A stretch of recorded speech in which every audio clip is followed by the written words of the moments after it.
Salam kanalımızın izləyiciləri. Bu günləri parkda sorğu keçirdik. Sorğumuz isə bundan ibarətdir. Film izləmək yoxsa kitab oxumaq? Salam aleyküm. Aleyküm selam.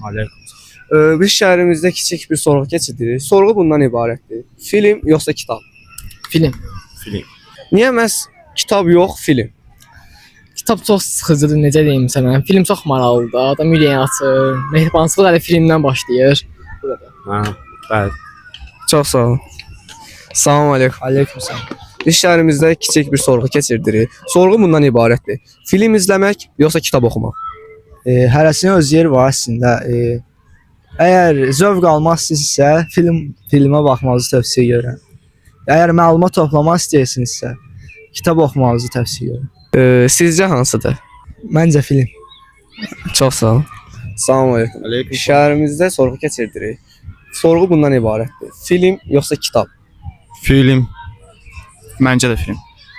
Niyə məhz kitab yox, film? Həm kitab oxumaq çətindir biraz. Otur oxu, yeri yoxdur. Filmə baxdın, tutdun da söhbətinə xadı. Gənclər kitaba yox da filmə üstünlüyü verirlər. Filmə baxırlar, oradan daha tez anlayırlar. Film ya kitab? Film. Niyə məhz film? Filmdə daha maraqlı şeylər olur. Kitabda oxumaqdansa ekranda baxmaq daha maraqlıdır mənim üçün. Film yoxsa kitab? Film.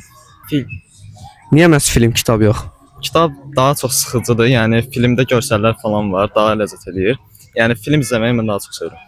Filmdə insanların nə hadisələr keçirdiyini, necə bir duyğular keçirdiyini başa düşmək olur deyə film məncədir. Çox sağ olun.